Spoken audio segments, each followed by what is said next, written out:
Hello, this is Dr. Mears. Today we are going to be using my new camera. So bear with me if there's any technical difficulties. If not, then awesome. So let's start learning about geometric sequences. So this is your ISN. You know how these work. You're going to fold it right down the middle here. It's going to be a little door, and then you're going to glue it in. So let's open it up and let's start learning about the explicit rule. So the explicit rule here for geometric sequence, I'm going to give you a second to write it down. It is a sub n equals a sub 1 times r to the n minus 1. And what this is going to be saying is this is going to help us to determine any term number. So if we wanted to find the 50th term or the 150th term, this is going to be the rule to do it with. So what does the recursive rule look like? So the recursive rule actually, I actually wrote it out for you. So take a minute again and let me move it down a little bit and write it down. The recursive rule, to get to the next consecutive term, multiply the current term by a common ratio. So if you want to get from one term to the next term, you're going to be multiplying by a common ratio. So going back to the explicit rule, we have these terms. We have a sub n, we have a sub 1, we have r, we have n minus 1. So what do all of those mean? So Rn is the term number. Just like when we were doing arithmetic sequences, n is the term number. A sub n is the nth term, a sub 1 is the first term, and r is the common ratio. So we see that we have a lot of similarities between a sub n and a sub 1. The difference is the r. This is the common ratio. In arithmetic sequences, we are dealing with a common difference. Here it's a common ratio. So, exploring on the common ratio, I am actually going to be giving you a little lesson on common ratio. So I want you to turn your paper back over to the front here, where it says geometric sequence. And I would like you, underneath geometric sequence, I want you to write down the sequence 2, 6, 18, 54, 1, 2, dot, dot, dot. So we're going to look at this sequence, and I'm going to give you the answer of how to get from one term to the next. So recursively, how do we get from 2 to 6? What number do we have to multiply 2 to get to 6? And you're right, it is times 3. How about to get from 6 to 18? Is that the same thing? Yes, it's times 3. And how about from 18 to 54? Yes, it's times 3. So our common ratio here, r equals 3. Now let's look to see what happens if we flipped it around. So what happens if we had the sequence 54, 18, 6, 2, and then we kept going on. So this is a little bit different because to get from 54 to 18, we're not going to multiply. We're actually going to be dividing by 3. And to get from 18 to 6, we divide by 3. And to get from 6 to 2, we divide by 3.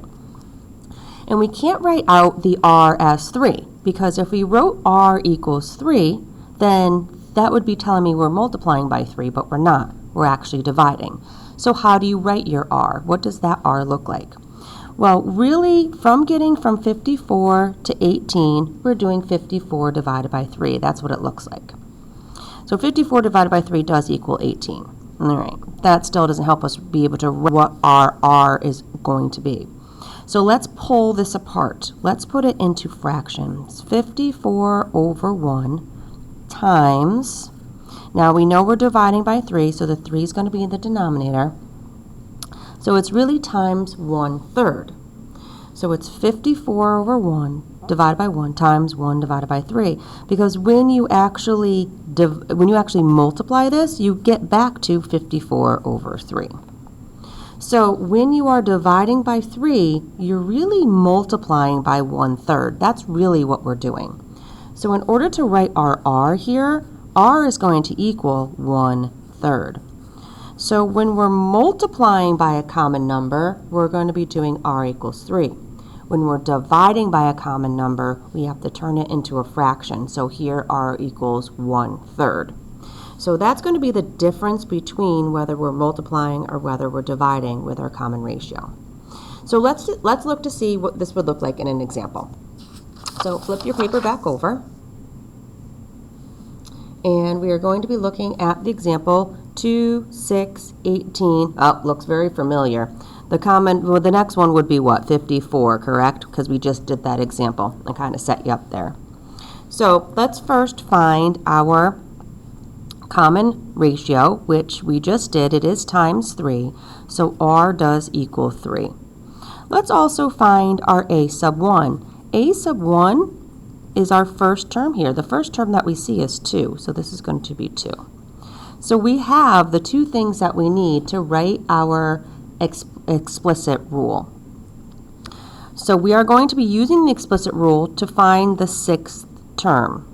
So first let's write the explicit rule. A sub n equals A sub 1, which is 2, times, and I'm using this rule up here, so A sub 1 is 2, times our common ratio, which is 3, raised to the power n minus 1. So we're going to use this explicit rule, and when I ask you to use your rule, I'm asking you to first write the rule down, and then we're going to use it to find this 6th term. So now we're actually looking for an nth term, and that is the 6th one. So our term number, n, is going to be 6. So where you see an n, you're going to put in a 6. So the 6th term equals 2 times 3 to the 6 minus 1. Now I give you a little hint here. I say substitute, and that's what we did. We substituted the n for 6 and use PEMDAS. So we have to use order of operations.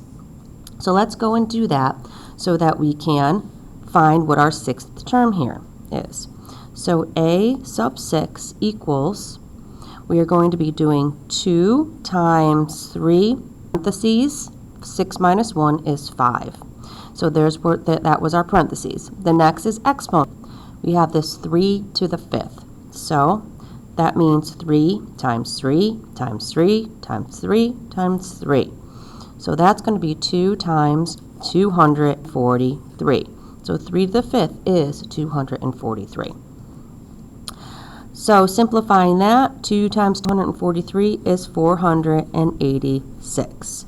So our 6th term is, let's write it out, our 6th term is 243. That means if we kept going here, this is the first term, A sub 1, this is the second term, A sub 2, this is the third term, A sub 3, this is the fourth term, A sub 4, here's A sub 5, and A sub 6, we know that would be 243. So if we wanted to go all the way to like A to the 106, we would be able to find that number using our, that's based upon our common ratio and our first number. What does this look like when we're going to applying to different types of representation? So what does it look like in a table, and what does it look like in a graph? Let's explore that right now. So moving over to the next page. In the Wimbledon tennis tournament, 100 players begin in round 1. After each round, half of the players are eliminated. So here I have, and I actually put the rounds in for you. 1, 2, 3, 4, 5, and 6. So why don't you fill those in? Then I started off with, it says round 1 and 28. So I put 128 here. Now let's look to see what our common ratio is. Our common ratio, they said, after each round, 1/2 of the players are eliminated. So in order to get to my next term or my number, I'm going to have to multiply 1/2 because that is my common ratio. So now let's remember, when I'm multiplying by 1/2, really dividing by 2. Absolutely right. So I am going to be taking my 100, and I'm going to write it up here, my 128, and I'm going to be putting it over 1. So multiplying by that 1/2, this is what it looks like, is really dividing 2. And so when we divide 128 by 2, we get 64. 64. And so now what we do next is, again, we multiply by 1/2, which means dividing by 2. 64 divided by 2 is 32. 32 divided by 2 is 16. 16 divided by 2 is 8. 8 by 2 is 4. Ooh, now we're getting, I was able to see what happens because this is going to keep getting smaller and smaller.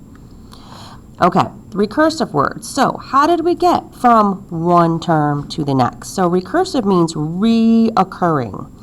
Reoccurring. How do I reoccur to that next number recursively? So how did I get from 128 to 64? To get one term to the next, multiply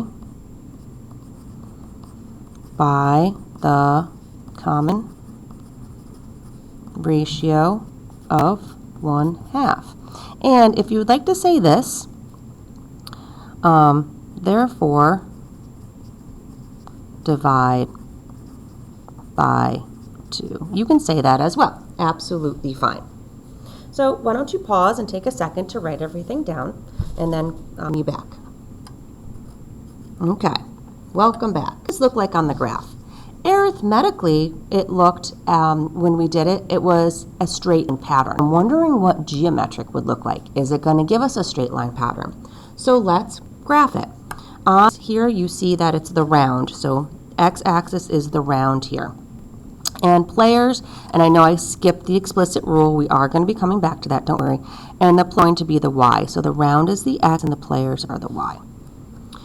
Let's plot these points. We have 128, so I'm going to 1 and then up to about 8 here. Perfect. 2, I'm going to go up to 64. 3, I'm going to go up to 32. 4, I'm going to go up to 8.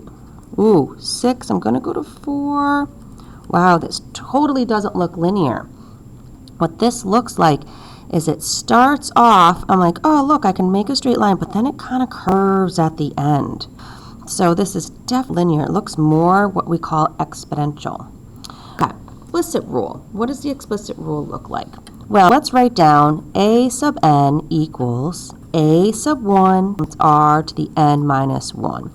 So if I ever ask you for a rule, make sure you find out if it's arithmetic or geometric, and then you can write down the correct rule. So we need two things.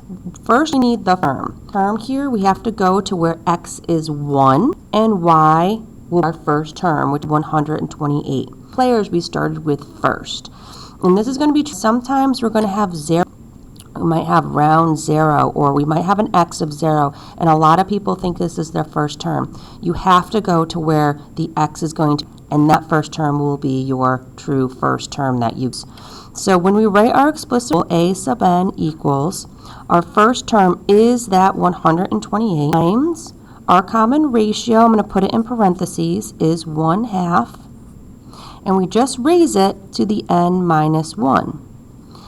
So our explicit rule is a sub n equals 128 times 1/2 raised to the n minus 1. Now I call this graph exponential. And the reason why I called it exponential is because this is an exponential function. That means that the variable, our n, is in the exponent position, making an exponential function. We are going to be exploring exponential more in algebra. So that's to be coming in, though, geometric sequence. If you need to review, redo, or if you would like to start your practices, please go in first and then you may begin your practices. Thank you. I hope it helped, and